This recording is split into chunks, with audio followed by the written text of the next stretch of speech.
अस्सलाम वालेकुम। अभी सुबह सुबह एक वीडियो देखी कि मलेशिया के अंदर लोग अपनी दुकानों के अंदर से इजरायली प्रोडक्ट्स को बाहर निकाल के फेंक रहे हैं और ऐलान कर रहे हैं कि आज के बाद हम इसराइल की प्रोडक्ट को इस्तेमाल नहीं करेंगे। तो मैंने सोचा क्यों ना पाकिस्तान के अंदर भी इस मुहिम को शुरू किया जाए कि हम अगर अपने फ़लस्तीनी भाइयों के साथ शाना बशाना जाके खड़े नहीं हो सकते हैं तो कम अज़ कम उन पर चलने वाली गोलियों के अंदर भी हमारा हिस्सा शामिल नहीं होना चाहिए।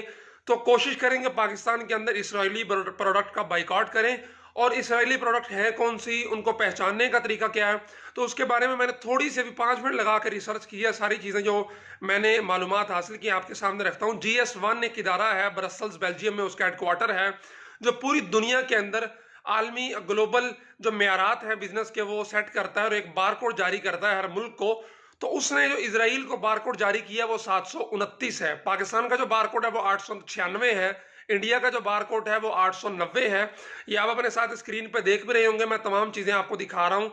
तो आपने कोई भी प्रोडक्ट खरीदनी है तो ये देख लेना है कि उसका बारकोड क्या है। अगर उसका बारकोड 729 है तो कभी भी आपने वो प्रोडक्ट नहीं खरीदनी है कि 729 बारकोड वाली कोई भी चीज़ है वो फ़लस्तीन ओन करता है और उसका मुनाफा यहाँ से फ़लस्तीन में इसराइल में जाएगा और फ़लस्तीनी मुसलमान भाइयों पे चलने वाली गोलियों के अंदर आपका भी हिस्सा पड़ेगा। और यहाँ पे सबसे जो अहम बात करने वाली है वो ये है कि पाकिस्तान ने अभी तक सरकारी सतह पे इसराइल को तस्लीम नहीं किया है।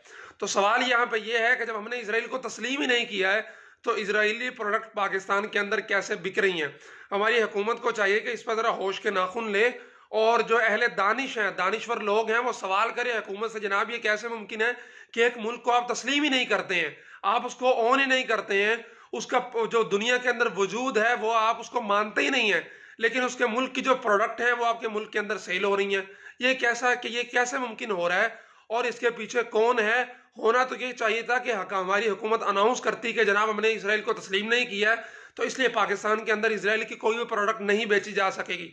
लेकिन चले हुकूमत सत्तू पी के सो रही है, लेकिन मुसलमानों के अंदर इतना जोश जज्बा जरूर होना चाहिए कि जनाब इस मुश्किल घड़ी में हम अपने फ़लस्तीनी भाइयों के साथ हैं और उन पर चलने वाली गोलियों के अंदर हमारा हिस्सा कतई तौर पर नहीं पड़ेगा।